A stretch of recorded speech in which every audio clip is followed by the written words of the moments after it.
Hey guys, I'm Paul, the Motor Guy. Now most riders don't realize that missing this important tool I'm going to talk about until it's too late. In this quick video, I'm going to talk about peripheral vision. And at the end, I'm going to give you a real life example of why it's important. So hang tight.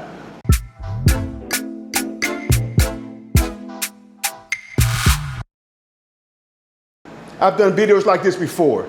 And compared to videos where riders are showing off their skills, these type of videos normally don't get many views. But I'm going to keep on making them because they're just as important, as you'll see in the story I'm going to share with you at the end of this video. Now, we all have peripheral vision, but not everyone uses it when they're riding. So what is peripheral vision? Peripheral vision allows you to see objects around you without turning your head or moving your eyes. It's what you use to see something out of the corner of your eye. Now, we don't use peripheral vision while we're driving our cars because there are seats, windows, and other things that are in the way. And we don't use it while we're sitting in our cubicles at work. Now, I think of peripheral vision like a muscle. The more you use it, the stronger it gets and more automatic it becomes. Because we ride side by side at work, I am constantly using my peripheral vision. I use it to keep uniform with the bike riding next to me and for making lane changes, among other things. Now, because I've been doing this for at least 4 days a week for the last 10 years, my peripheral vision is always on. I don't have to think about it. I can give you story after story on how my peripheral vision has got me out of a situation. I can feel cars moving closer to me, and I can see drivers making movements in their vehicles, which draws my attention.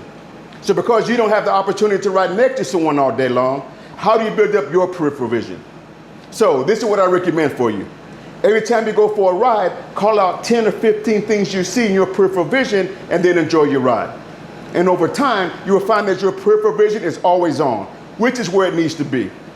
Now let's talk about an incident that happened to one of my newer officers. He and his partner were riding down a 3-lane road, and they were riding in the far left lane. And there was a vehicle that was traveling in the far right lane. As they were passing the vehicle, it decided to make a left turn across all the lanes.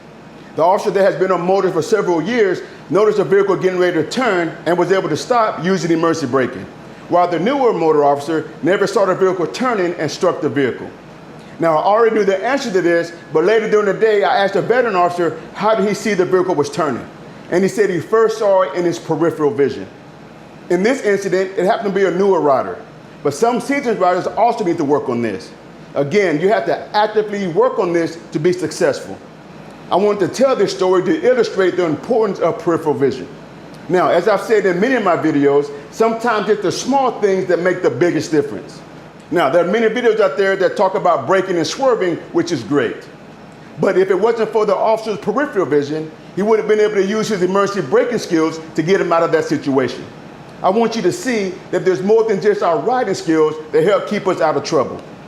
Please share this video with any riders you know. It can be a lifesaver. Now, until next time, you got it, guys. Practice, practice, practice, and ride safe.